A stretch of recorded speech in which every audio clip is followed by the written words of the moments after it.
Assalamualaikum warahmatullahi wabarakatuh. Waalaikumsalam Cang warahmatullahi Cinya Babe, kawan-kawan semuanya. Aye sekarang lagi ada di galerinya Bang Aji Tea. Kebetulan bersama sama pakarnya, orang yang biasa nyembelih, ngasah dan lain-lain lah. Kita bisa kenalan ya sekarang ya. Assalamualaikum Bang. Waalaikumsalam warahmatullahi wabarakatuh. Dengan Bang Ustadz siapa nih? Saya dikenal Cang Adussalam. Cang Adussalam. Ya. Nah, Cang Adussalam ini dari mana boleh tahu? Ya, alhamdulillah.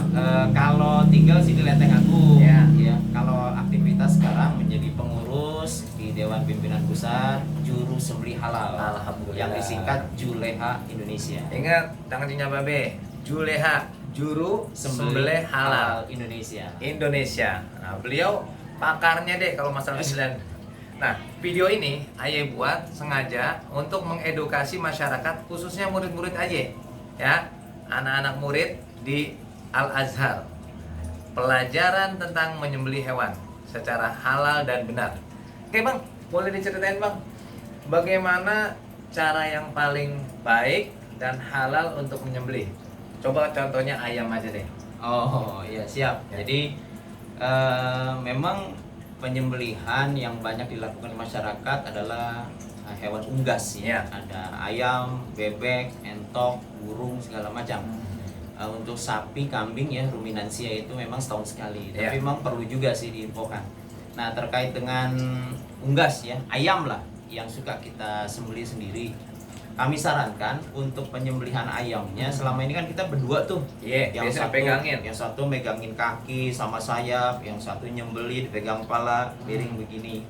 Pada prinsipnya tidak masalah. Iya. Ya, yang jadi masalah adalah setelah itu, Pak Ustadz. Jadi setelah kita nyembelih model tadi itu, kita suka lepas di bawah, kita letakkan di area terbuka sehingga dia menggelepar. Oh, celeng tuh, Celeng ayamnya. itu. Iya. Nah, resikonya pertama darah kemana-mana. Ya, Padahal kan itu najis ya. Iya. Kalau menempel di badan bisa kita kelihatan, tapi kalau di baju nggak kelihatan, kita bawa sholat betul, salah. Agak Iya. sah sholatnya ya. Tidak sah. Nah, yang kedua resikonya adalah pada saat kita setelah menyembelih itu kan terjadi putusnya 4 urat yang wajib terputus. Apa aja tuh Bang? Atuh. Pertama hulkum. Hulkum ya, ingat ya, urat hulkum. Nah, hulkum itu nama bahasa lokalnya tenggorokan. Tenggorokan. Nah, untuk bahasa kedokterannya namanya trakea. Trachea. Kalau di ayam itu bentuknya bulat, lentur kayak sedotan. Oke. Nah, itu yang penting ya, hulkum ya, Hulkum tenggorokan ya. itu terlihat sangat jelas lah. Oke. Di hulkum itu tenggorokan untuk jalan nafas. Oke, jalan napas tempatnya namanya hulkum, asli atau tenggorokan. Tenggorokan, bahasa Trakea, kedokterannya ya. trakea. Yang Di kedua? bawah, nah di bawah hulkum itu yang juga wajib terputus ada namanya mari. Di bawahnya hulkum ada mari. Apa tuh Bang mari? Bang? Mari itu isofagus bahasa kedokterannya. Isofagus, Jalan makan. jalan makan. Wah, banyak ya. Nah, Ya, banyak. oke. Hulkum, irofagus. Nah, itu posisinya di bawah trakea tadi, di bawah tenggorokan. Ya, Jadi di kalau bawah tenggorokan itu bulat, nah di bawahnya juga ada bulatan, Mhm. namanya mari. Mari. Nah, jadi posisinya seperti ini. Kalau jadi kalau setelah di Lak-lakan. tulang leher itu di bawah laklakan atau jakun itu mari dulu, baru di Mari. atasnya hulkum. Mari baru hulkum. Masya Allah. Jadi di atas yang tersayat duluan adalah hulkum. Hulkum. Itu 2 yang wajib terputus. Ada lagi yang wajib terputus adalah 2 urat darah. 2 urat darah. Yang ketiga tuh Bang ya. Ya, yang ketiga ini berarti 4 Dua. kanan kiri. 4. Jadi 4 ini. Kanan kiri Kanan karena kiri. urat darah itu ada di kanan kiri ini leher kita di samping hulkum mari. Di samping Bahasa agamanya wadajain. Wadajeng. Wadajain. Nah, Wadajain. bahasa kedokterannya arteri. Arteri. Saya ulangi Bang ya. Yang pertama hulkum atau tenggorokan. Yang kedua mari di depan tenggorokan, tempat jalannya makan. Dan yang ketiga adalah wadajain, 2 urat darah. Nah, 4 itu Bang ya. Udah Yang 4. berupa Sebenarnya sepuluh ada lurus lagi. nih. Sebenarnya ada lagi namanya vena jugularis. Vena jugularis. Nah, tapi itu posisinya dekat dengan arteri Oh, iya. yang insya Allah pasti ikut terputus. Kalau arteri putus, yang vena jugularis itu insya Allah juga terputus. Terputus. Yang jadi masalah ketika kita menyembelih, ini menyembelih yang benar itu harus di bawah jakun. Oh gitu teman-teman, jangan lupa yang benar itu menurut pakar ya di bawah jakun, bukan di atas, apalagi di jakunnya. Ya, kalau kita nyembelih di jakun biasanya lebih keras.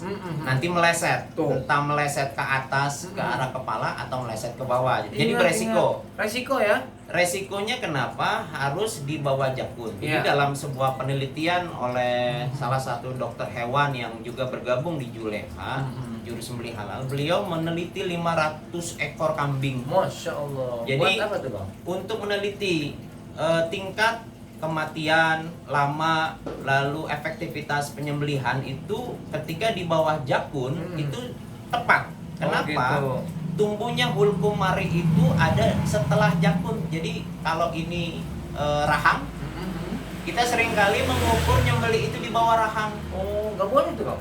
Bukan nggak boleh. Kalau misalnya tepat di bawah rahang itu tidak tepat. Karena setelah rahang ada ruang, lalu ada jakun. Nah yang tepat itu di bawah jakun. Oh, Masya Allah. Sama dengan ayam. Ayam itu ada jakunnya. Ayam ada jakunnya. Ada juga. jakunnya. Jadi makanya kalau orang nyembelinya sendiri itu suka dipegang begini. Salah tuh Bang. Kalau misalnya kita ibaratkan, ini contoh ada ya. jakun. Ini ada jakun nih, misalnya ini jakun agak menonjol. Ini kepala ya. Ini berarti leher. Nah, ini kita pegang seperti ini, ditarik atas. Oh. Tandanya jakun itu kena ketarik adalah paruh unggas atau ayam itu terbuka. Masya Allah, Masya Allah. Kalau misalnya tidak kena Terbuka? jakunnya berarti tidak terbuka. Oh. Nah, kita pada prosesnya jangan dicari-cari nanti melejit. Pokoknya pegang aja. Nah, seperti ini. Jadi jempolnya itu ada di tengkok hewan. Jempol di tengkok hewan. Nah, Terus langsung jari telunjuk cari pegang jakunnya, ditekan ke atas, ke kiri. gitu, ke kiri ya. Nah, begitu ditekan ke kiri, nah baru kita ambil pisau, baca tasmiyah, Bismillahi Allahu Akbar, sembelih 1 atau 2 kali sayatan. Yang bagus itu 1 kali sayatan. Oh, ingat 1 atau 2 kali sayatan. Ya. 1 lebih baik. Ya. Jangan sampai digodot deh, kagak boleh. Resikonya kalau terlalu banyak sayatan, pertama leher ikut putus karena ayam lunak. Ayam lunak.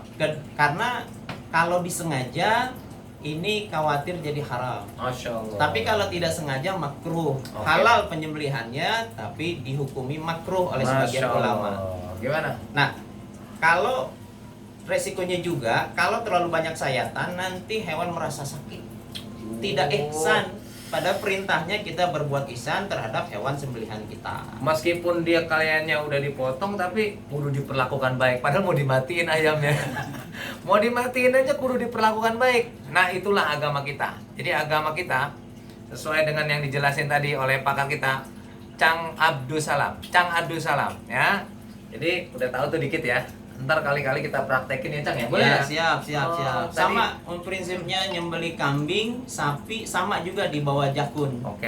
Nah, nanti ada ukuran-ukurannya lah. Ya, pokoknya sekarang nih ayam dulu kali ya. Nah, terus video berikutnya tentang sapi. Kalau bisa kita sampai tutorial praktek dengan Cang Abdus Salam. Ya. Nah, yang kami sarankan untuk nyembeli ayam itu, terakhir untuk yang kami sarankan nyembeli ayam itu justru digantung. Oh, ayam digantung. Jadi apa lagi tuh ya? Jadi kalau selama ini kita pakai cara tadi tradisional 2 orang, kita bisa menggunakan media kantong plastik. Badan ayam kita masukin kantong plastik yang ujungnya dilubangi, pala ayam nyeplos di bawah, sekedar untuk jarak untuk nyembeli, dan nanti diikat ke atas, digantung. Oh, jadi Cangcinya Babe ntar bisa ngelihat video tutorial Cang Abdus Salam motong atau nyembelih ayam ya, caranya yang seperti beliau tadi jelasin ya. Cukup ya Cang ya? Cukup. Alhamdulillah. Baik Cang Babe, makasih. Kita jumpa lagi di video lain ya, tentunya dengan materi dan tema-tema yang menarik. Jazakallah khairan ya terus ya, makasih banyak. Ketemu lagi ya dengan saya. Assalamualaikum warahmatullahi wabarakatuh. Waalaikumsalam warahmatullahi wabarakatuh.